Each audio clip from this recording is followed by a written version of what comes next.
Hello friends, आप सबका स्वागत है आपके अपने channel real way of life में। आज फ्रेंड्स आपको मैं कहानी सुनाऊंगी एक भिखारी की कि उसने दूसरों की जिंदगी से कैसे सीखा। एक भिखारी था।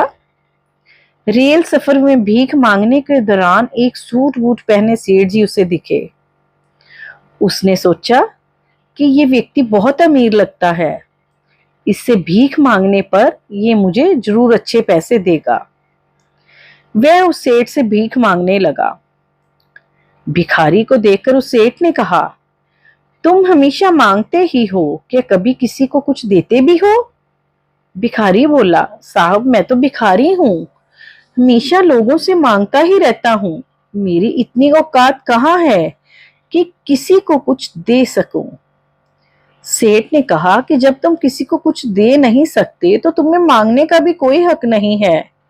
मैं एक व्यापारी हूँ और लेन देन में ही विश्वास करता हूँ। अगर तुम्हारे पास मुझे देने के लिए कुछ हो तब भी मैं तुम्हें बदले में कुछ दे सकता हूँ। तभी वह स्टेशन आ गया जहां पर उस सेठ को उतरना था और वह सेठ उस ट्रेन से उतरा और चला गया। इधर भिखारी सेठ की कही गई बात के बारे में सोचने लगा। सेठ के द्वारा कही गई बात उस भिखारी के दिल में उतर गई।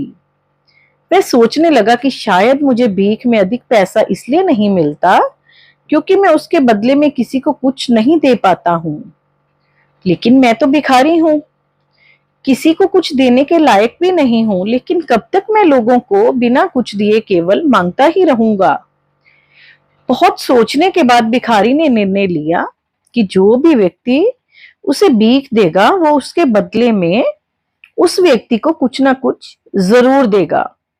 लेकिन अब उसके दिमाग में ये प्रश्न चल रहा था कि वह खुद भिखारी है तो भीख के बदले में वह दूसरों को क्या दे सकता है। इस बात को सोचते हुए उसका पूरा दिन गुजर गया, लेकिन उसे अपने प्रश्न का कोई उत्तर नहीं मिला। दूसरे दिन जब वह स्टेशन के पास बैठा हुआ था तभी उसकी नजर कुछ फूलों पर पड़ी जो स्टेशन के आसपास के पौधों पर खिल रहे थे। उसने सोचा, क्यों ना मैं लोगों को भीख के बदले कुछ फूल ही दे दिया करूं। उसको अपना ये विचार बहुत अच्छा लगा। उसने वहां से कुछ फूल तोड़ लिए। उन फूलों को लेकर वह ट्रेन में भीख मांगने लगा। जब भी कोई उसे भीख देता वह उसके बदले में भीख देने वाले को कुछ फूल दे देता। उन फूलों को लोग खुश होकर अपने पास रख लेते थे। अब भिखारी रोज फूल तोड़ता और भीख के बदले में उन फूलों को लोगों में बांट देता था। कुछ ही दिनों में उसने महसूस किया कि अब उसे बहुत अधिक लोग भीख देने लगे हैं।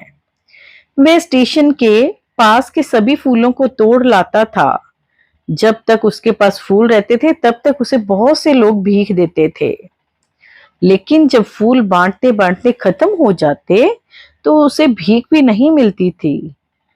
अब रोज ऐसा ही चलता रहा।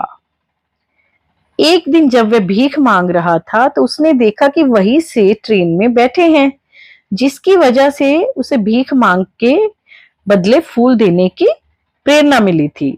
भीख जो वो लेता था उसके बदले फूल देने की प्रेरणा मिली थी। वह तुरंत उस व्यक्ति के पास गया और भीख मांगते हुए बोला, आज मेरे पास आपको देने के लिए कुछ फूल हैं, आप मुझे कुछ भीख दीजिए, बदले में मैं आपको कुछ फूल दूंगा। सेठ ने उसे भीख के रूप में कुछ पैसे दे दिए और भिखारी ने कुछ फूल उसे दे दिए। उस सेठ को भिखारी की यह बात बहुत पसंद आई। सेठ ने कहा, वाह क्या बात है, आज तुम भी मेरी तरह एक व्यापारी बन गए हो। इतना कहकर सेठ वह फूल लेकर स्टेशन पर उतर गया। लेकिन उस सेठ द्वारा कही गई बात एक बार फिर से उस भिखारी के दिल में उतर गई।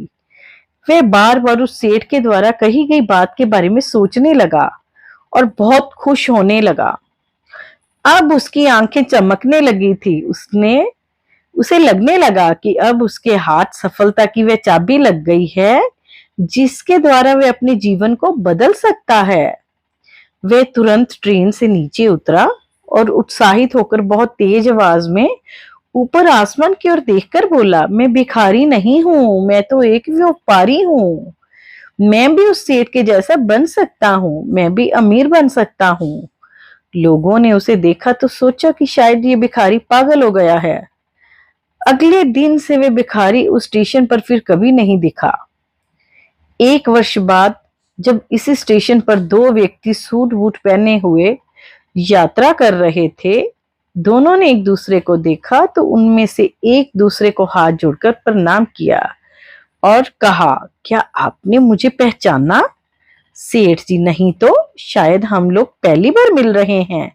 भिखारी, सेठ जी आप याद कीजिए, हम पहली बार नहीं बल्कि तीसरी बार मिल रहे हैं।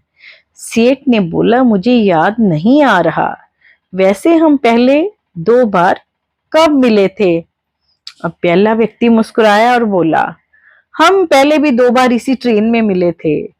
उसने हाथ जोड़कर कहा कि सेठ जी, मैं वही भिखारी हूं जिसको आपने पहली मुलाकात में बताया कि मुझे जीवन में क्या करना चाहिए और दूसरी मुलाकात में बताया कि मैं वास्तव में कौन हूं। नतीजा ये निकला कि आज मैं फूलों का एक बहुत बड़ा व्यापारी हूं और इसी व्यापार के काम से दूसरे शहर जा रहा हूं। आपने मुझे पहली मुलाकात में प्रकृति का नियम बताया था, जिसके अनुसार हमें तभी कुछ मिलता है जब हम कुछ देते हैं। लेन देन का ये नियम वास्तव में काम करता है।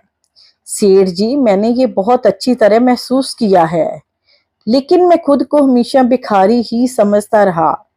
इससे ऊपर उठकर मैंने कभी सोचा ही नहीं। मुझे आपसे जब भी मेरी आपसे जब दूसरी मुलाकात हुई, तब आपने मुझे बताया कि मैं एक व्यापारी बन चुका हूं। तब मैं समझा कि मैं वास्तव में एक भिखारी नहीं बल्कि व्यापारी हूं।